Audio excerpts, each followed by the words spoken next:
বিকমত এখন আদৰ্শ অংগনবাড়ী কেন্দ্ৰ এনেকৈ পৰিপাটিকৈ সজোৱা হৈছে, কি ক'ব? অসম চৰকাৰৰ শিশু আৰু মহিলা কল্যাণ বিভাগৰ তৰফৰ পৰা ৰাজ্যখনৰ বিভিন্ন ঠাইৰ লগতে চাবুৱা বিধানসভা সমষ্টিতো আদৰ্শ অংগনবাড়ী কেন্দ্ৰৰ নিৰ্মাণৰ ধাৰাবাহিকভাৱে চলি আছে। যোৱাটো বৰ্ষত আমি 11টা অংগনবাড়ী কেন্দ্ৰ নিৰ্মাণ কৰি মুকলি কৰিছো আৰু ৰাজ্যখনৰ ভিতৰতে আমি প্ৰথম স্থান অৰ্থাৎ A+ পাবলৈ সক্ষম হৈছো। চলিত বৰ্ষত 23-24 বৰ্ষত আমি 35টা অংগনবাড়ী কেন্দ্ৰ আমাক এলটমেণ্ট আছিল, আমি নিৰ্মাণ কাৰ্য আৰম্ভ কৰিছো আৰু আজি প্ৰথমটো অংগনবাড়ী কেন্দ্ৰ দিকম চাহ বাগিচা ৰবাৰলাইন অংগনবাড়ী কেন্দ্ৰটো আজি আনুষ্ঠানিক মুকলি কৰা হৈছে। মুঠ 25 লাখ টকা ব্যয় সাপেক্ষে অংগনবাড়ী কেন্দ্ৰটো অতি সুন্দৰ হৈছে, অত্যাধুনিক হৈছে। ইয়াত 2টা শ্ৰেণীকোঠা, তলত টাইলছ লগোৱা আছে, ফেন, লাইট, কিচেন, গুদাম ঘৰ, লেট্ৰিন বাথৰুম অতি সুন্দৰভাৱে। আৰু এই কামটো যিসকলক দায়িত্ব প্ৰদান কৰা হৈছিল কামটো কৰিবৰ কাৰণে তেওঁলোকে অতি দক্ষতাৰে নিয়াৰিকৈ সুন্দৰভাৱে কৰিছে। দেখি ভাল লাগিছে, কৈ ভাল লাগিছে যে এই অনুষ্ঠানটোলৈ এই অঞ্চলৰ ছাত্ৰ ছাত্ৰীসকল, বিশেষকৈ শিশুসকল আহি উৎসাহ অনুভৱ কৰিব। অভিভাৱকসকলে নিজৰ সন্তানটোক আগতে যিবিলাক অংগনবাড়ী কেন্দ্ৰ আছিল তালৈ পঠাবলৈ হীনমন্যতাত ভোগে, ভগা চিগা ফেটেৰা।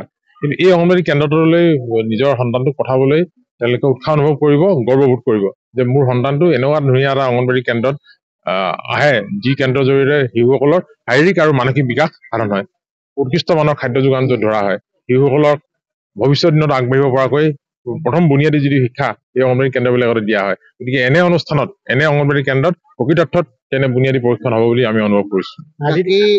বাগিচা বুলিয়ে নহয়, এবাৰ আমি মুঠ 35টা অংগনবাড়ী কেন্দ্ৰ আমি নিৰ্মাণ কাৰ্য চলাই আছো। বাগিচাও আছে, গাঁও আছে, 35টা অংগনবাড়ী কেন্দ্ৰ নিৰ্মাণ চলি আছে। আৰু আমি দেখিছো যোৱা দিনত আমি প্ৰত্যক্ষ কৰিছো, চাবলৈ গৈছো যে ইটোতকৈ এইটো অংগনবাড়ী কেন্দ্ৰ নিৰ্মাণত একদম সুন্দৰ হৈছে।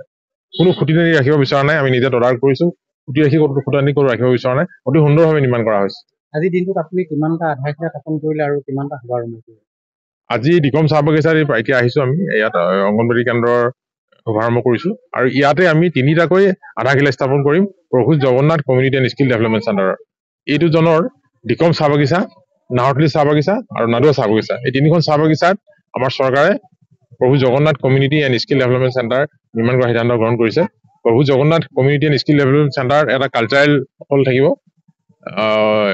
লেট্ৰিন বাথৰুম থাকিব, কিচেন থাকিব, ডাইনিং হল থাকিব, স্কিল ডেভেলপমেণ্টৰ কাৰণে বিশেষ 2টা শ্ৰেণীকোঠা থাকিব আৰু সুন্দৰ ব্যৱস্থাপনাৰে তাত জগন্নাথৰ পূজা, দুৰ্গা পূজা, কালী পূজা বা কৰম উৎসৱ, বিহু উৎসৱ বা অন্যান্য সাংস্কৃতিক অনুষ্ঠান, বিবাহ আদি কৰিব পৰাকৈ উপযুক্তভাৱে নিৰ্মাণ কৰা হৈছে। চাবুৱা বিধানসভা সমষ্টিত এনেদৰে মুঠ 14খন চাহ বাগিচাত প্ৰভু Jagannath community and skill development centre নিৰ্মাণ কাৰ্য যোৱাকালিৰ পৰা আমি আৰম্ভ কৰিছো।